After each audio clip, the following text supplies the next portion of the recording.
commissioners not in attendance. Before we begin, please note that if any members of the public are here today to address the commission regarding the pricing workshop, we'll provide an opportunity for public comment at the end of this pricing workshop. Please stay until that time if you'd like to speak regarding the workshop. Mr. Bullock, I'll turn the workshop over to you. Great, thank you, President Gross. I would like to bring to the board's attention, you see the room and the audience, you see a few more chairs than normal, so we continue to come back to normal, so it's nice to be able to open up and have more seats and more members of the community here today. I'm going to ask Mindy Bernay, our CFO, to come up. She's going to give an overview from a pricing standpoint, some of the recommendations that we're making here today. Certainly one element is not a new conversation. We've had a lot of conversation certainly over this last year related to fuel costs and some of the challenges in the fuel market, whether it's the commodity itself, whether it's the labor associated from a rail standpoint, getting coal in, the international impact that's going on in all fuel markets for all utilities is certainly an issue and a concern. You'll hear Mindy talk about some things that we have done to mitigate as much as we can, utilizing reserves that we have had in place to help mitigate the bill. I think you're also going to hear us talk about a reduction in our non-fuel rates, which I think is great from OUC standpoint to be able to offset at the end of the day that overall impact to the customer. But nonetheless, there are challenges ahead. This is a very difficult situation again for the entire industry, and certainly it's a challenge and concern for our customers. Again, Linda's team and Lou's, they continue to work with customers and talk about rebates and payment plans and several mechanisms to help our customers through this. Some things that we've done with 211 to try to assist as a prudent member of this community. But we have some costs at the end of the day that as fuel are, they're pass-throughs, and that's how we have to design our rates. So I'm going to let Mindy give you a bit of an overview of those recommendations and some of the reasons why we have these recommendations here for your approval here today. So with that, Mindy, I'll let you give the overview of the presentation. Sure. Thank you, Clint. Good afternoon, Commissioners, President Gross. This is what you'll see today is very consistent with what we shared with you at the Audit Finance Committee a few weeks back. So very similar. Okay, so again, like Clint shared, we continue to see challenges in the commodity markets.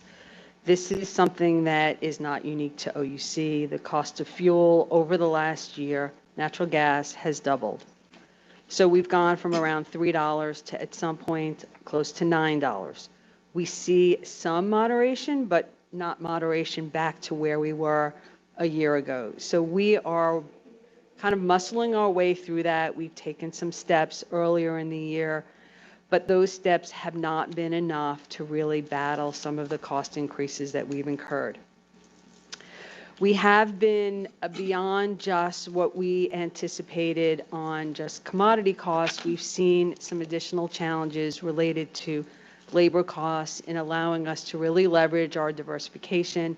So we're having some challenges on the rail side, getting our capacity up to speed on alternatives.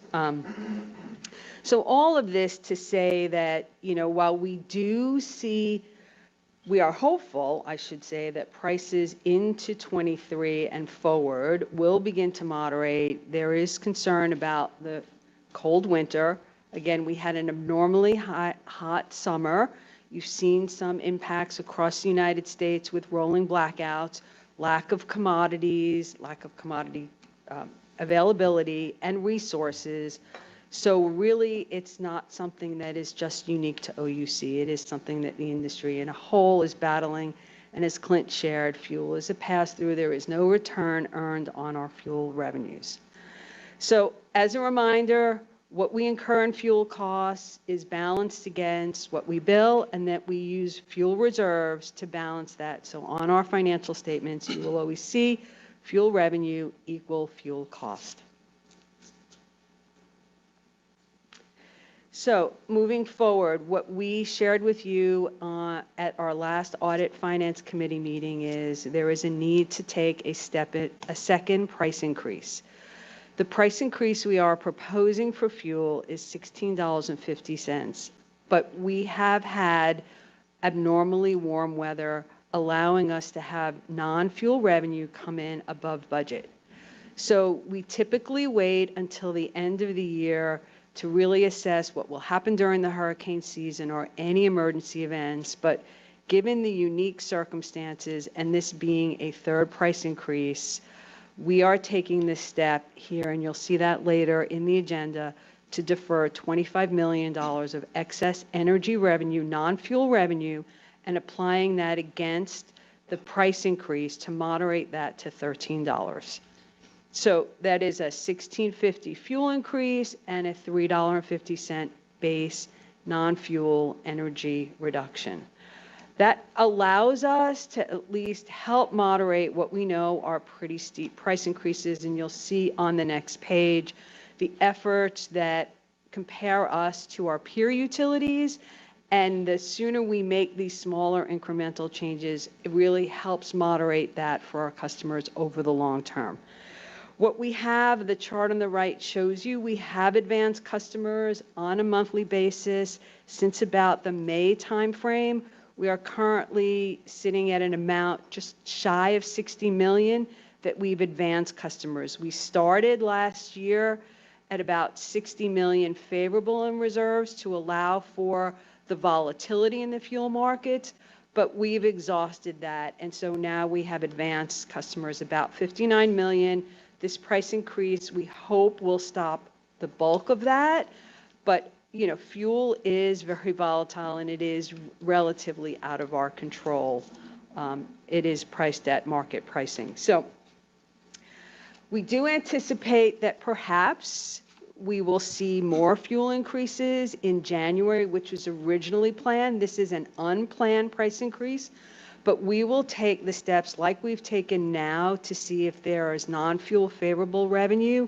We will defer that. We will look to ways to help mitigate the customer. That is always in our line of sight. The pillar around affordability is a priority, certainly for the CFO and for the customer stakeholders, but for the organization as a whole. So we're always balancing those four pillars that come from the EIRP: reliability, affordability, sustainability, and resiliency. So some of those challenges show up in the newspaper. We're always looking for how we can balance them the best we possibly can.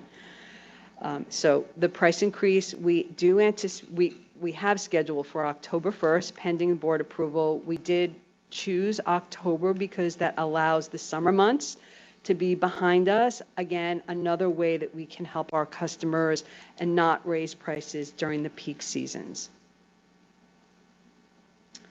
So as I shared with you, I promised that I would share the peer comparison, and what you see on the right is the peer comparison across both today and what we hear in the newspaper and being published from the IOUs who have not taken steps yet. They have continued to advance the customer and have not collected that. They have requested this from the Public Service Commission, but they have not been approved yet. Their cadence is for a January price increase.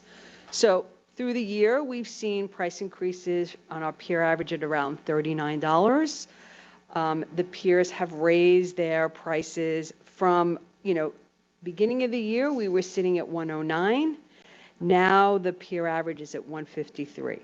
This step will allow us to be at 137. Again, moderate early steps allow us to take smaller steps and help moderate some of the larger steps that we anticipate the IOUs will get approved from the PSC. And again, that's close to $160 for 1,000 kilowatts for the average residential customer. The price increase per customer is between $5 and $15. And that, while it is below our strategic target, these are unusual times, just not something that is really within our control here. But like I said, we are always looking at ways that we can moderate this, and the best step we could take was a bit of moderation off the fuel cost with a non-fuel price reduction. So I'll stop before I talk about the next step to see if you have any questions on the traditional fuel price increase. questions? Yep. Thank you. You're welcome. So, now we look at these price increases, we look to how these compare to our community solar farm pricing. And at this point, the traditional fuel price has now surpassed the community solar farm price. So what we have proposed is to suspend new subscriptions and apply that excess capacity into blend with the traditional rate and allow all of our customers to benefit from those lower prices, lower fixed prices. And again, as we shared in the Audit Finance Committee, like fuel, which is a pass-through, the costs associated with the community solar farm are pass-through. They are the actual purchase power cost for the solar farms. They don't include any ancillary services because we don't have them now. The technology is not there for energy storage to be connected to those solar farms. So right now it is very narrowly defined with the purchase power agreement. Traditional fuel has a much broader definition of the costs that get accumulated to be part of the fuel cost in accordance with the Federal Energy Regulatory Commission and the Public Service Commission. So these are not discretionary by OUC standards. These are industry standards of what makes up the cost of traditional fuel. Again, consistent across the industry. And as I shared, so we are also looking at, while we know that we've put a temporary and closed to new subscriptions to the community solar farm, we are looking at alternatives to meet some of the requests we've received from our large commercial customers on how they can meet some compliance requirements for their ESG SEC reporting requirements. So we're looking at that. We're also looking at, Linda and her team are looking at ways that we can diversify and enhance the community solar farm program when we get a chance to stabilize fuel prices and look at a way that we can really balance all of these resources for the betterment of all of our customers and not just a select few. So while we appreciate the participation in community solar farm, absolutely, the participation helps move the needle forward on the sustainability attribute. Right now, we really need that attribute to help support affordability on that stakeholder attribute. So those are my comments on the pricing workshop. We do have some next steps moving forward.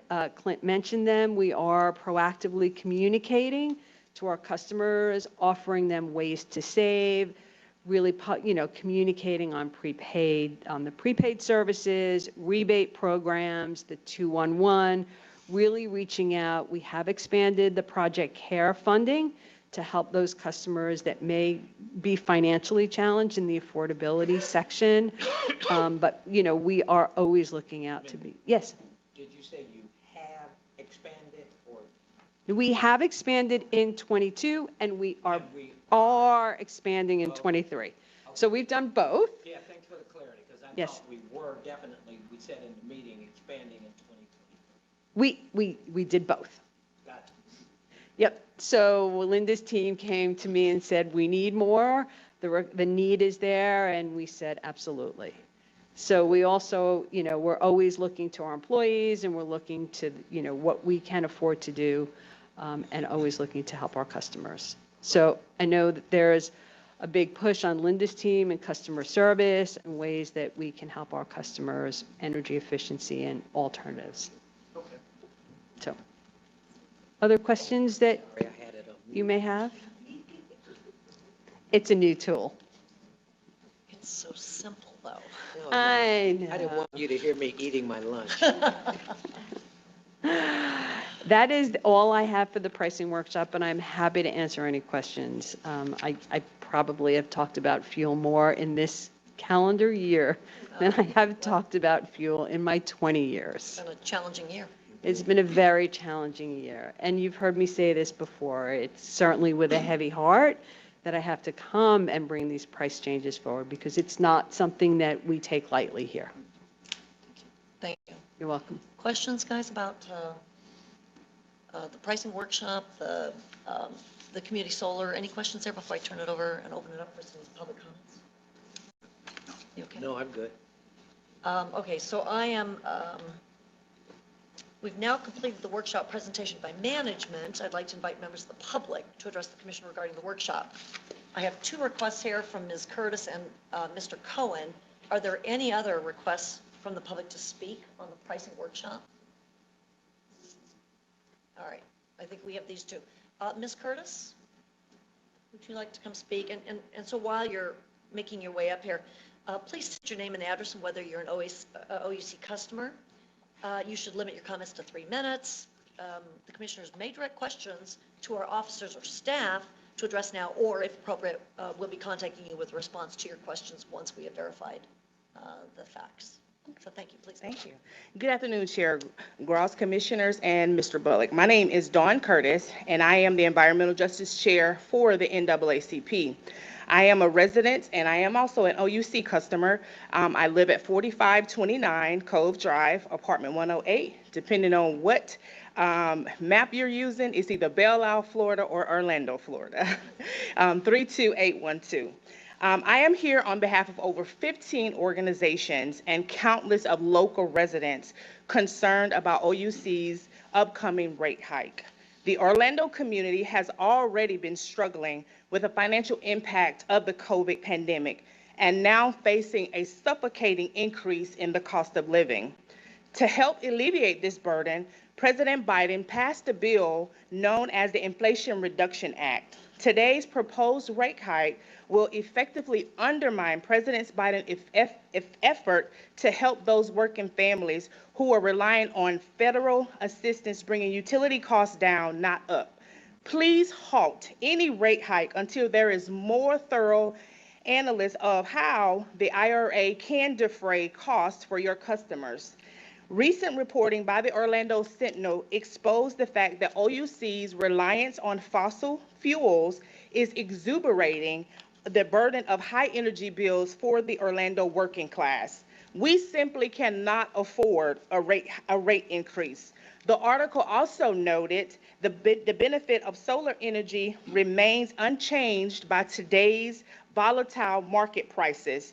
OUC must commit to transitioning directly to renewable energy and deliver on the EIRP's energy efficiency commitment of at least 1% to help families already overburdened on energy bills. OUC's lack of meaningful, measurable energy efficiency goals results in a higher utility bills for those already hit by inflation.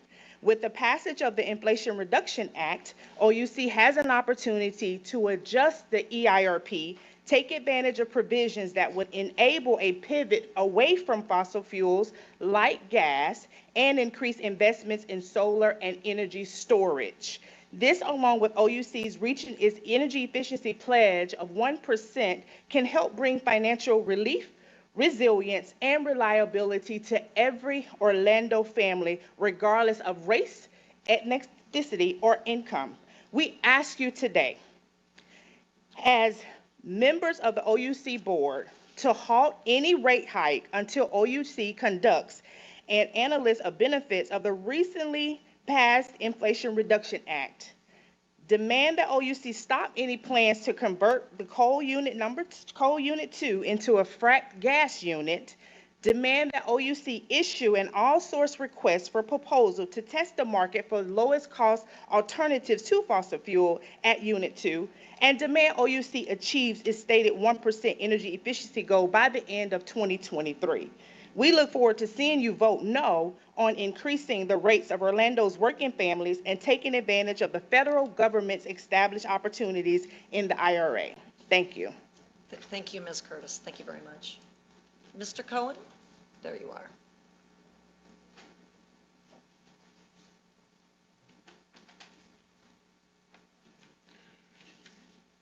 President Gross, Commissioners, Mayor in your absence, Mr. Bullock, I'm Michael Cohen. My address is 2505 Donaldson Drive, Orlando. I am a OUC customer.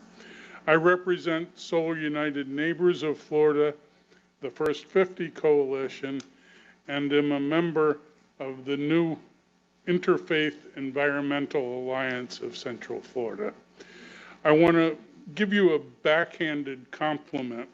Your price increase makes everyone's solar pay out faster and will encourage more to go solar. The most recent local co-op closed early because of demand. Early next year, Solar United Neighbors and the Interfaith Environmental Alliance will hold a meeting to educate faith-based organizations and nonprofits about the IRA's 30% cash advance for nonprofits going solar. A 1% efficiency goal should be a slam dunk for you. We have told you to be prepared for money coming from DC to help with energy efficiency. Chris Castro, who we all know, has his hands on a giant fire hose that can be aimed at Orlando's needs. The city and OUC should form a joint task force to prepare for the oncoming money to increase energy efficiency for especially low and moderate income households. Orlando is having a housing crisis, and a rate increase is only going to exacerbate that. Change your marketing from the reliable one to the efficient one, with Clint and Buddy teaming up to make Orlando homes more efficient. Thank you very much. Thank you. Thank you, Mr. Cohen.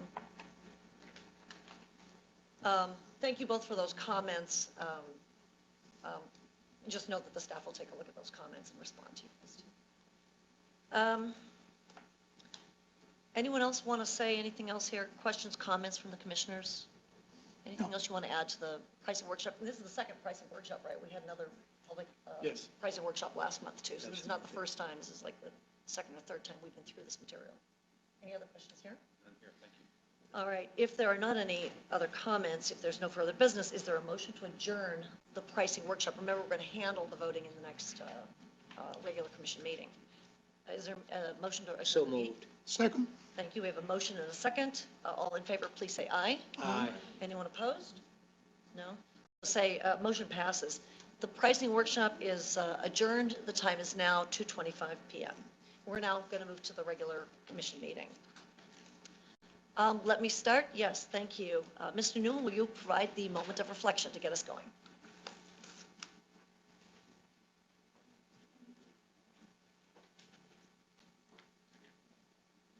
Good afternoon, President Gross, Commissioners, and Clint.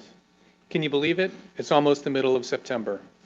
In many ways, September is a month of transition and celebration. September marks the transition from summer to fall. And on September 22nd, we will have the autumnal equinox.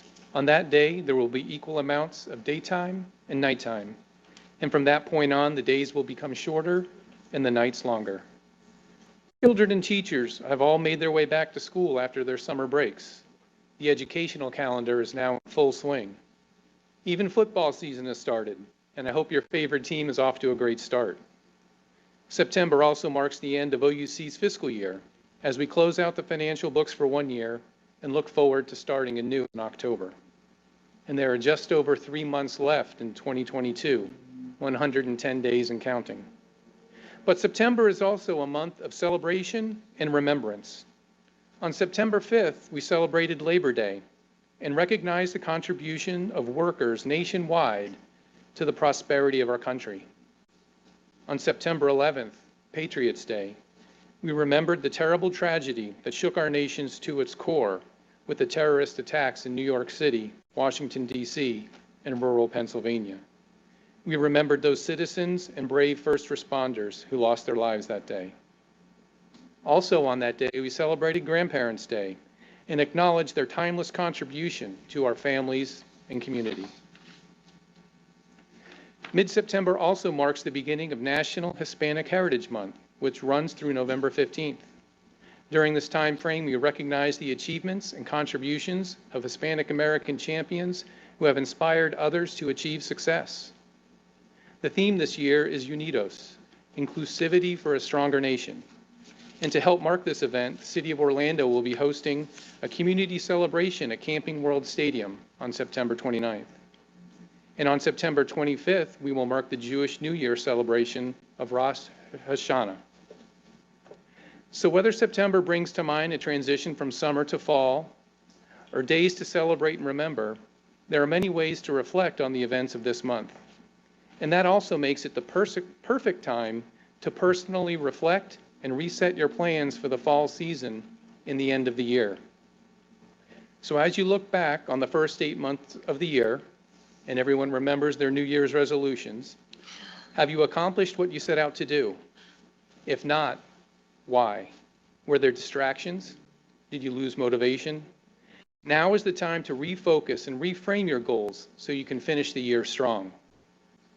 Many people resist transition and never allow themselves to enjoy life and who they are.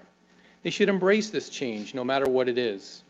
Once they do, they can learn about the new world they are in and live their life to the fullest. So I'll leave you a quote from Maria Robinson. Nobody can go back and start a new beginning, but anyone can start today and make a new ending. Thank you, and please have a safe and productive meeting. Thank you. Thank you. Great quote, thank Thank you. you.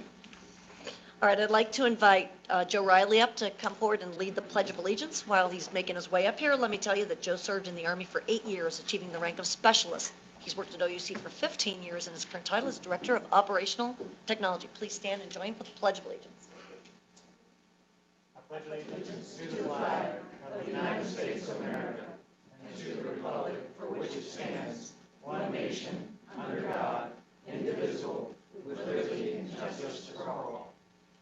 Thank you, Joe. Thank you for your service.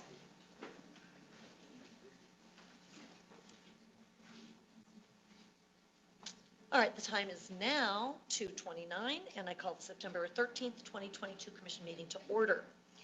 Our next item on the agenda is the consideration of the August 9th, 2022 Commission meeting minutes. I'll entertain a motion to waive the reading of the Commission meeting minutes and adopt them as published. So moved. All right, we have a motion and a second. All in favor, please say aye. Aye.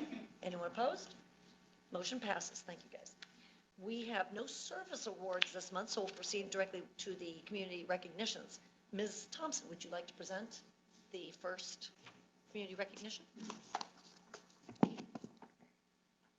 President Gross, Commissioners, Clint, it is with pleasure that I'm here today to share another accolade of our Wellbeing Power to Thrive program. OUC has been named an honoree in the Orlando Business Journal's Healthiest Employer in Central Florida program among companies that have 500 to 1,499 employees. We have consistently placed in the top 5 category of this particular event. If you recall, last year we placed in 3rd, and I'm happy to share with you today that we improved our ranking to 2nd place. I think what makes this program so special is that it really goes beyond just education. Since its inception, OUC's well-being program has expanded to support a wide array of wellness topics. Along with our #1 core value, make safety first, which takes safety beyond physical safety, our program focuses on the whole person, especially in regard to mental health. It's become very evident over the past few years that mental health is just as important as physical health. In addition to options like nutrition classes, on-site fitness centers, which is now free to all OUC employees, on-site health screenings, virtual group exercises, the team has really taken this program to the next level with mental health courses, counseling through our new provider Talkspace, guided meditations, yoga, financial wellness courses, and much more. Our focus continued to be on primary, secondary, and tertiary prevention efforts that will enable long-term sustainable behavior changes. And we've certainly seen some great results from this effort. Since 2019, we've increased registered users on OUCwellbeing.com, which is our platform, by 300%. In the prior annual reporting period, we experienced an 11% reduction in our high-risk claimants. We've also seen higher preventive care visits for adults and children as compared to Aetna's book of business, which we benchmark ourselves against annually. And our medical expenses were 4% below the national benchmark of approximately 9.5%. Lastly, you may recall back in April, I reported that our wellness program received recognition of a gold certification from Wellness Workdays, which is a partnership and collaboration with the Harvard Medical School. These accolades would not be possible without our amazing well-being team. Jill Rainford, who's not with us today, but Allison Roy is here. And, you know, their passion for keeping our employees engaged in healthy choices is really, truly unmatched. And to our management team and our wellness champions, I want to thank you for your support in helping your colleagues achieve their wellness potential. And of course, huge support and thanks go to all the participants and their family members who are active in our program. Seeing them thrive and excel in their health goals is the most rewarding part of all. And we do have a presentation of the award here of second place. So, Jill, will you please? I think there's a photo opportunity here. Over there. After you. Allison.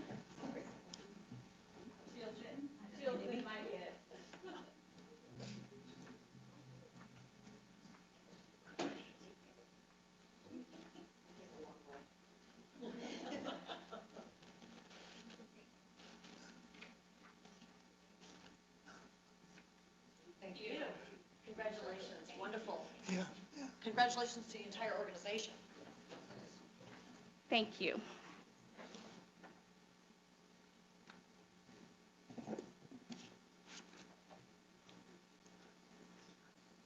Ms. Ferroni.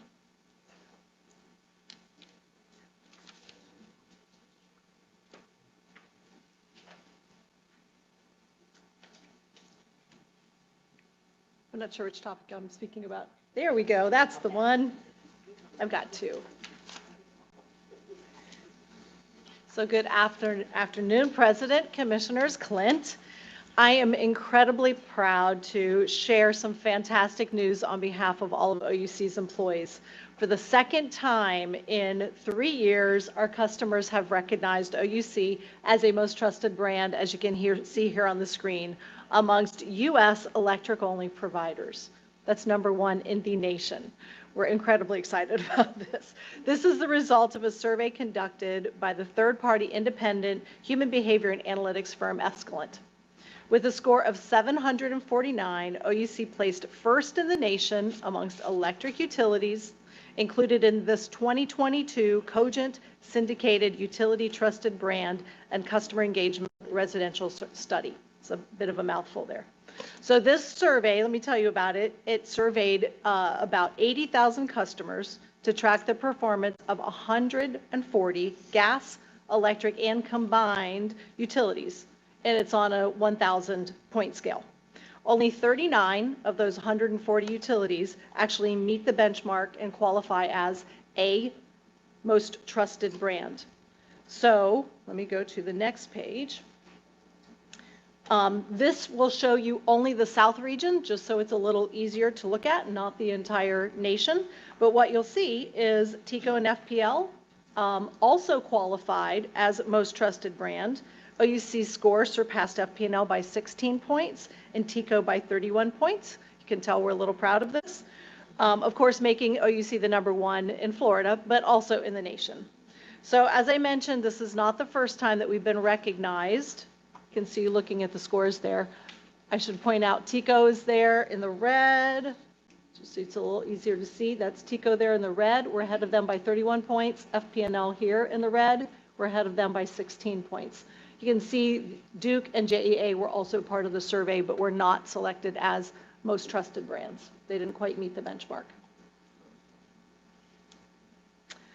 So we debuted on the Most Trusted Brand Index in 2018 when we were a most trusted brand, But in 2020, we were also the most trusted brand in the nation. You might remember our campaign, which we had with a variety of our customers providing video recordings for us that we had on our website.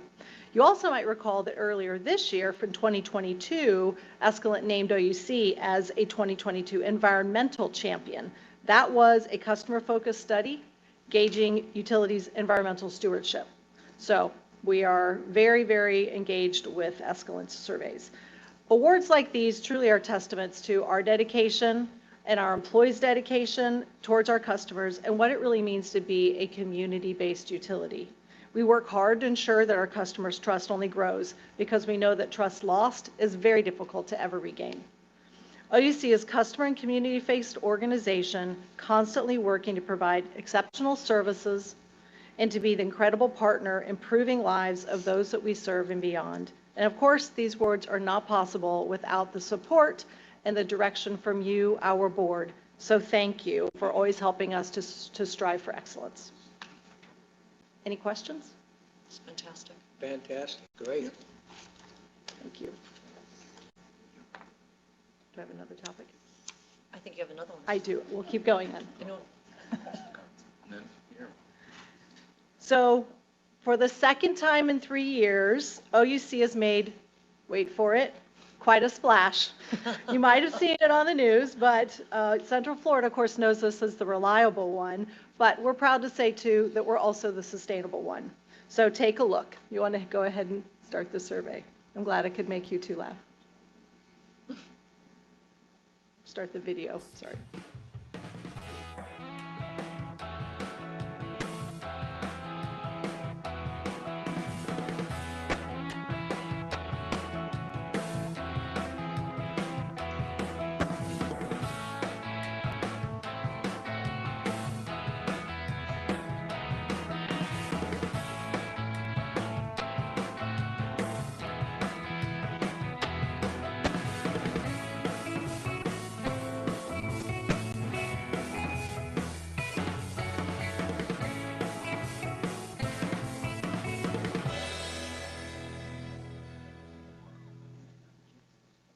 So as you just saw, a few weeks ago, we dropped 354 concrete and 50 granite blocks into the Atlantic, who made their way 61.4 feet below the ocean. These are used to create what's called the Starship 2 Reef, which is a man-made marine habitat in partnership with the Coastal Conservancy Association, the Building Conservation Trust, and Volusia County and Shell USA. The reef sits about 3 miles off the coast of Ponce Inlet in Volusia County. If any of you are boaters or divers, we'd be happy to provide you with the coordinates. You'd be surprised how many people are very interested in going out and seeing these because they do attract a lot of wildlife. If this project sounds familiar to you, it's because it is. Just a couple of years ago, we used materials also from the St. Cloud Operations and Maintenance Center that's under construction. That property was once a concrete plant. So instead of filling a landfill, we found the most beneficial use of that concrete. And most importantly, it's benefiting marine life. So in 2019, we worked with the Coastal Conservation Associated and donated 200 tons of concrete, and we sunk a 180-foot cargo ship, the Voici Bernadette. That became an artificial reef off the coast of St. Lucie County. And earlier this year, we donated 31,000 pounds of Lego-like concrete slabs and concrete water pipes that'll be used in confined space training by the St. Cloud Fire Department.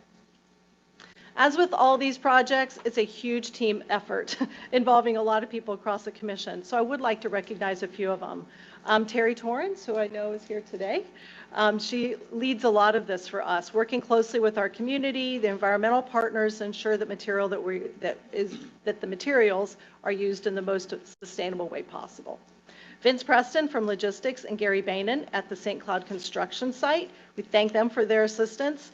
People on the ground making it happen. Mike Tompkins, Joshua Ball, Frank Cruz, and Barry Kuntz from facilities for transporting these materials from St. Cloud to Indian River. Miller Long, Randy Buckingham, and the team at the Indian River plant for supporting the storage and transportation from the plant. and to our communications team, Michelle Long, Mike Boslett, and Stephanie Cameron, for these amazing images that we got to see here today. So thank you for helping OUC bring sustainability, all of you that were involved, but bringing sustainability beyond the edges of our service territory and for the betterment of Central Florida. Any questions? Thanks. Terrific partnerships. I'm sure, I know how much work that drives, extra work, just trying to find those partnerships and make the arrangements, so fantastic. It's great. If there's nothing else on community relationships and awards, let's go on. We'll move to the affirmative items portion of the agenda. Mr. Bullock, before we consider the affirmative items, do we have any requests from the public to speak on any affirmative items? We do not. Okay, very well. Do you have any comments or presentations you'd like to make regarding the affirmative items? Yes, President Gross, I do have one agenda item I would like to highlight for the commissioners here today, and that's agenda item A25. I'm going to ask Chris Browder to come up.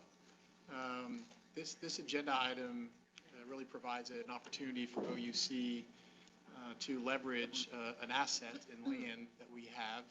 Chris will give you a little bit of background on how we came about this land, but it really is an opportunity in this market as we have assessed the opportunities for OUC to utilize it versus selling it, and really have come to the conclusion it is best for OUC and our ratepayers at this time to go ahead and sell this piece of property, utilize those assets, and be a part of future development capital investments that we'll need to make to advance our electric IRP and other requirements. So it's a great opportunity for OUC, especially in this market. We will be looking for your support today to move forward with the purchase or the sale and purchase agreement. So, but I'm going to let Chris give you a bit of an overview of this agenda item and certainly see if you have any questions. So, Chris. Okay, yes. Commissioners, welcome. Good to see you all. I think that several of you, if not all of you, know about the Jetport property. I think we've talked about it in the past, but just to refresh your memory, this property was one that we got in 2007 from Southern Company. At the time, we were working on the coal gasification project at Stanton. The project was halted for various reasons, and as part of our untangling of assets, this was an asset that we were deeded over to help cover, some of our investment in that project. Even though we've tried over the years since we've had it, the property has not been either the right size or the right makeup for our own use. In later years, we've had Linda's marketing team working on finding uses for it and potential buyers. They've worked very hard at that. But what really we determined at this point is that the market on real property just turned to the point where this was the opportunity for us. So as we do with bigger properties, we listed this with Colliers, or Colliers is a big broker, international. We wanted to give it maximum exposure and opportunity for people both in and outside of the state to bid on it or make offers. We received 14 very good offers. As you know, when you deal with real estate, the offers are contingent on different things. Different offers have different contingencies. Different offers have different pricing assumptions, which in most cases mean that they will be subject to negotiation, depending on what due diligence shows and some of those other conditions. Prologis LP is the offer that we chose to pursue. A very well-funded company, very well-known. Their offer was very competitive, and they had the fewest closing conditions as well as fewest conditions on the pricing, and in addition had the highest deposit. So with Prologis, we have been working over the last 3 or 4 months to come up with some terms, and we have negotiated those terms. To refresh your memory, Jetport is located south of downtown. It's kind of generally between the Orange Avenue. It's east of Orange Avenue. It abuts our rail. It's got some frontage along Weatherby Road, and is kind of sandwiched between the Airport Industrial Park and Jetport Industrial Park. So it's a perfect location for an industrial use, and the zoning supports that. So to give you a little bit of an overview on the main points of the agreement, as you can see there, it's $44,809,335, which if you take the gross acreage comes out to about $266,000 per acre. If you take the uplands acreage, it's more like $359,000 an acre. The gain on the sale, as Mindy can explain much better than I, are generally used for future costs and needs of OUC to help offset some of our other costs as we go forward. So it's always beneficial when this money comes in. And as I mentioned, there's a non-refundable deposit of $3.25 million, which was a great deposit. And I say it's non-refundable because in this case, we were allowed to proceed with the due diligence. We entered into an agreement with this buyer to allow them to initiate due diligence even before we got the contract done. So when we sign this, assuming you approve it, the due diligence is already completed. So we don't have to worry about that contingency.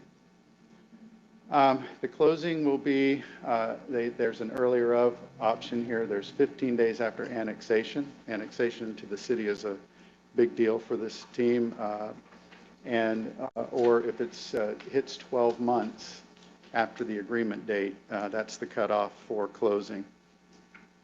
They can, in fact, close if annexation doesn't take place, but they don't have to close. But either way, a non-refundable deposit will remain with OUC. Our closing contingencies are pretty typical. Of course, it's your approval, payment of the purchase price, and delivery of all the various required closing documents, including some reservation of easements that we have on the property for existing infrastructure.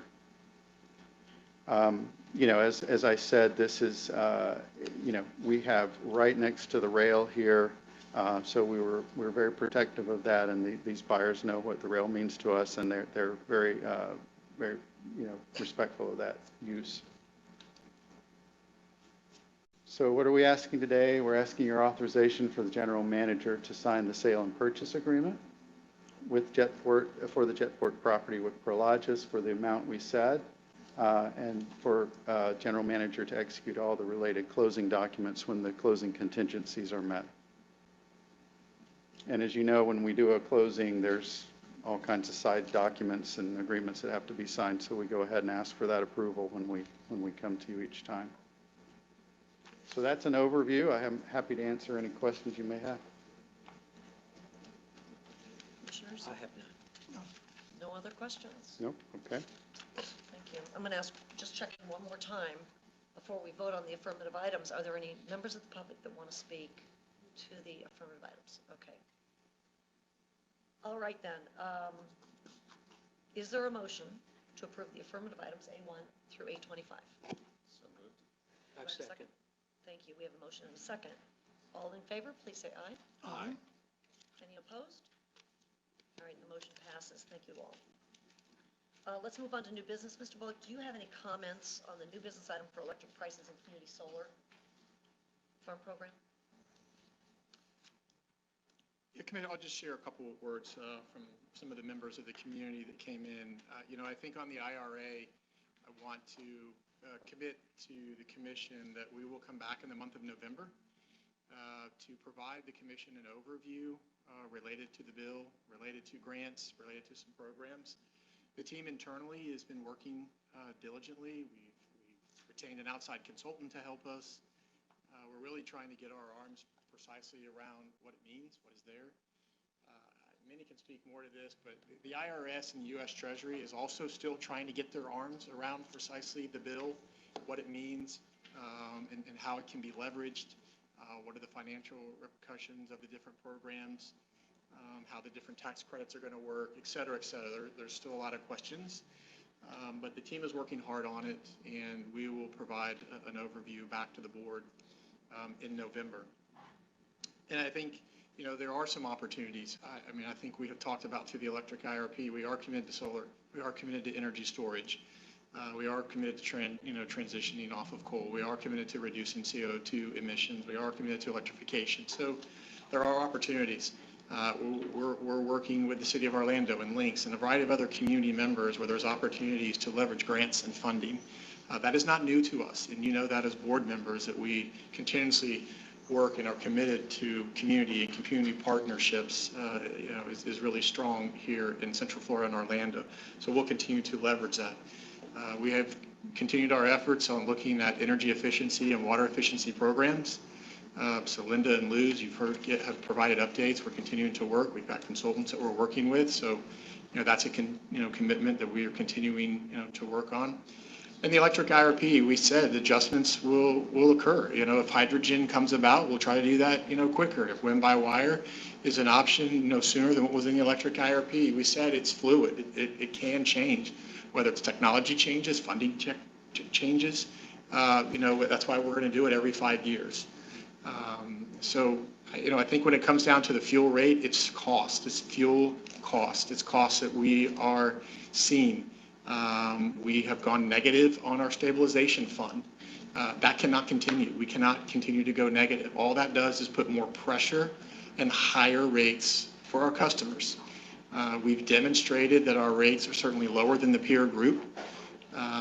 We demonstrated that we've lowered non-fuel costs during this time period. We're working with 211 and United Way to assist. But this is an international issue that's going on. We've had high fuel exports here in our country because the European market is even higher fuel cost pressures. So they're exporting coal. LNG is going over into Europe. And so this is an international challenge that really is going on.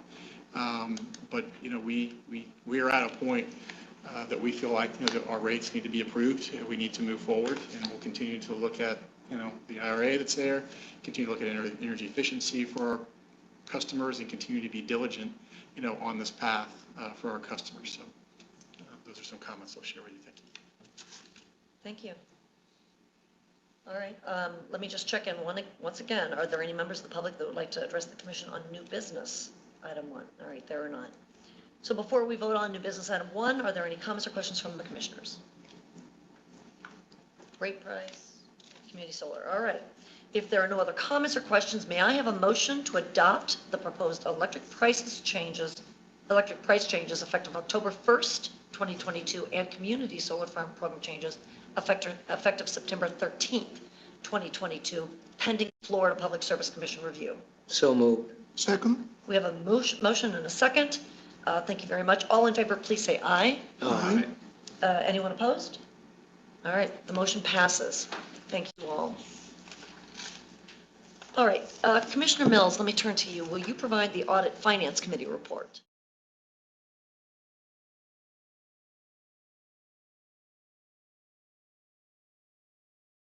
We still have quorum in the meeting, and we are resuming the meeting here again at about 3:28 in the afternoon.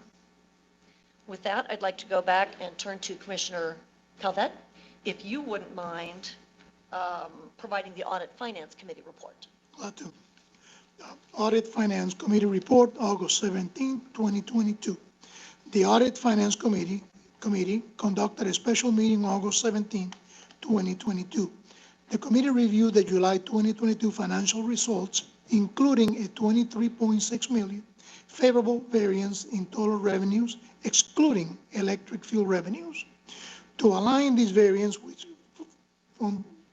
foundational rate-making principles, the committee voted to recommend commission approval for the deferral of $25.0 million of retail and resale non-fuel revenues to offset a portion of the proposed customer fuel price increase. The committee was also provided with an update of electrical fuel revenues, noting an unfavorable variance to budget of $103.7 million, including advanced customer reserves of $41.7 million. An overview of current and forecasted commodity fuel pricing was also provided to the committee. And electric fuel revenues are billed to customers as a pass-through of actual cost. The committee reviewed a recommendation to be presented at the September 13, 2022 pricing workshop to increase electric fuel prices $16.50 for the average residential customer using 1,000 kilowatt hours per month.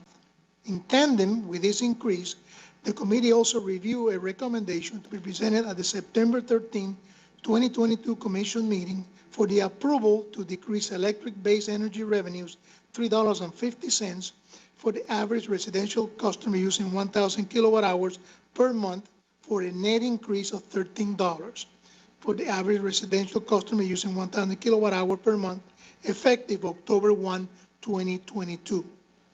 The committee was also provided with an update on the Community Solar Farm Program and a recommendation to be presented at the September 13, 2022 pricing workshop to close the program to new subscriptions, allowing for all customers to benefit from this program while also allowing ample time to consider future program pricing modification. Thank you very much, Commissioner. Is there a motion then to approve Presentation 1A to defer $25 million of retail and wholesale non-fuel energy revenues to the electric base rate reserve fund to be used to offset a portion of the proposed retail electric fuel price increase? So moved. Second? We have a motion and a second. Thank you very much. All in favor, please say aye. Aye.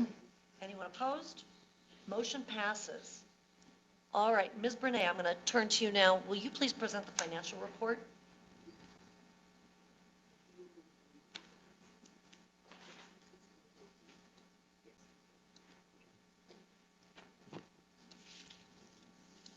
Good afternoon, Commissioners. What? My mic is down here. Yeah, I'm a little disconnected now. Yeah. Okay. So we have the financials for August in front of you here. We have the traditional financial statements that show right now electric total revenues are $3 million ahead of budget. Remember that we deferred $25 million. You just approved that action. So that's included in the presentation you have here. We are trending again from the warmer weather to be slightly favorable on electric revenues. For the month right now, it's $2.5 million. Expenses are slightly favorable as well due to some project delays in timing, post-COVID, some supply chain constraints. So the total bottom line for net income before contributions is a favorable $3 million. I think I might have said 3 million as total revenues. It's 2.1 total revenues with a forward favorable adjustment on expenses of a little less than $1 million.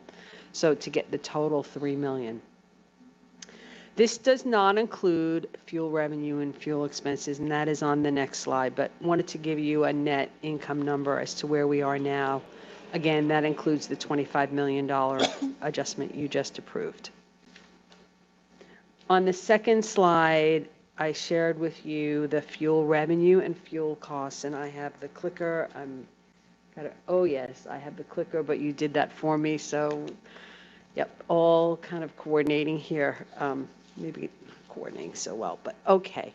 So this shows you here, and I take you to the fuel reserve line, and that really demonstrates, you've heard some numbers, you heard 103 million at the Audit Finance Committee time. Right now we're sitting at total fuel reserves of 119.8, of which 59 of that is coming from funds that we have advanced the customers. So just slightly below 60 million.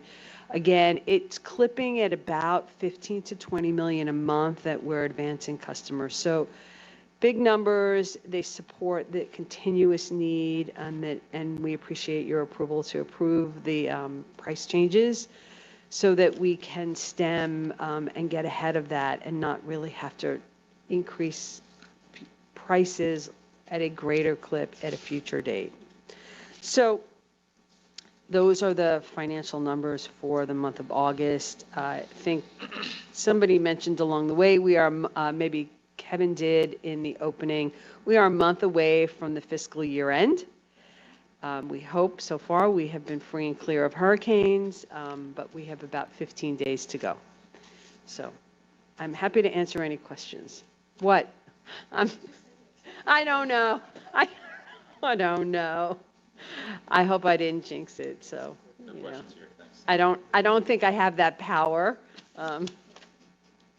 No, Jan, I do not have that power. Any questions here, Commissioner? All right, I think that's good. Thank you. Mr. Browder, do we have any legal issues to report? All right, I'm checking, moving into general appearances. I'm going to check in to see, are there any members of the public that have requested to address the board during general appearances? All right, I'm getting no. All right, so let's move forward. General manager's comments. Mr. Bullock? I just have one item. I think if the mayor was here, he would want to share and celebrate in the expansion of the airport. Terminal C it's a very exciting project for all of Central Florida and Orlando, and I know Commissioner Calvet may say a few words too, but certainly a big congratulations to the airport, Kevin Theobald, the current CEO, and Phil Brown, the previous CEO, and OUC's second largest customer. We're certainly proud and honored to serve electric and water, and certainly the chill water, backup generation, floating solar, and several other partnership opportunities with GOA. So it's a beautiful facility. They had several opening events over the last week, and I guess next week they'll open up, and it's certainly a marquee for the city of Orlando. So I want to say congratulations to those folks. That's all I had, President. Thank you. I'll turn to commissioners for final comments here. Commissioner Calvet? Well, concerning, the airport, having been involved on that board, that was incredible, having traveled quite a bit in my career, and what I saw there was incredible. And proud for OUC to be part of that. And like I said, everyone was, Mayor was very, very happy on his remarks. He was proud. Mayor Demings was not there, but as the city's airport, he was, like I say, he was proud of showing off, the airport. As to the meeting, the Trust Electric Utility recognition, that is big time. Mayor Leaks. And like I said, that's fantastic. We continue to do that. The health situation, so important, because that's really adds to the bottom dollar to how much it costs us to provide that benefit. So, I always look at the dollars. I'm a banker. 5 pennies make a nickel, so that's important. Every bit counts. And like I said, I hope everything is fine with, Commissioner Mills. Like I said, that's unfortunate. I've been to all the meetings in which I've had those situations, so I'm hoping that everything is okay with him, and, so that's all I have. Thank you. Thank you very much. Mr. Lee? I concur with Commissioner Calvet. Thanks staff for their hard work, and I hope the best for Commissioner Mills. Thank you. Yeah, all my thoughts right now are with Commissioner Mills. I'm a little bit upset about that still. So thank you again to OUC team for reacting so quickly and recognizing what actions to take. Really feel good about that, but all my thoughts are with Commissioner Mills.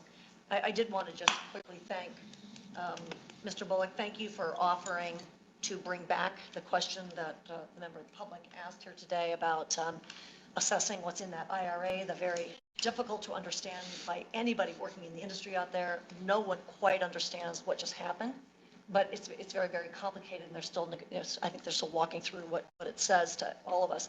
So, but thank you for offering to bring that up back to us in the September meeting. And then thank you also for the reminder that the EIRP is a living document, and that every 5 years it will get reassessed because technology changes.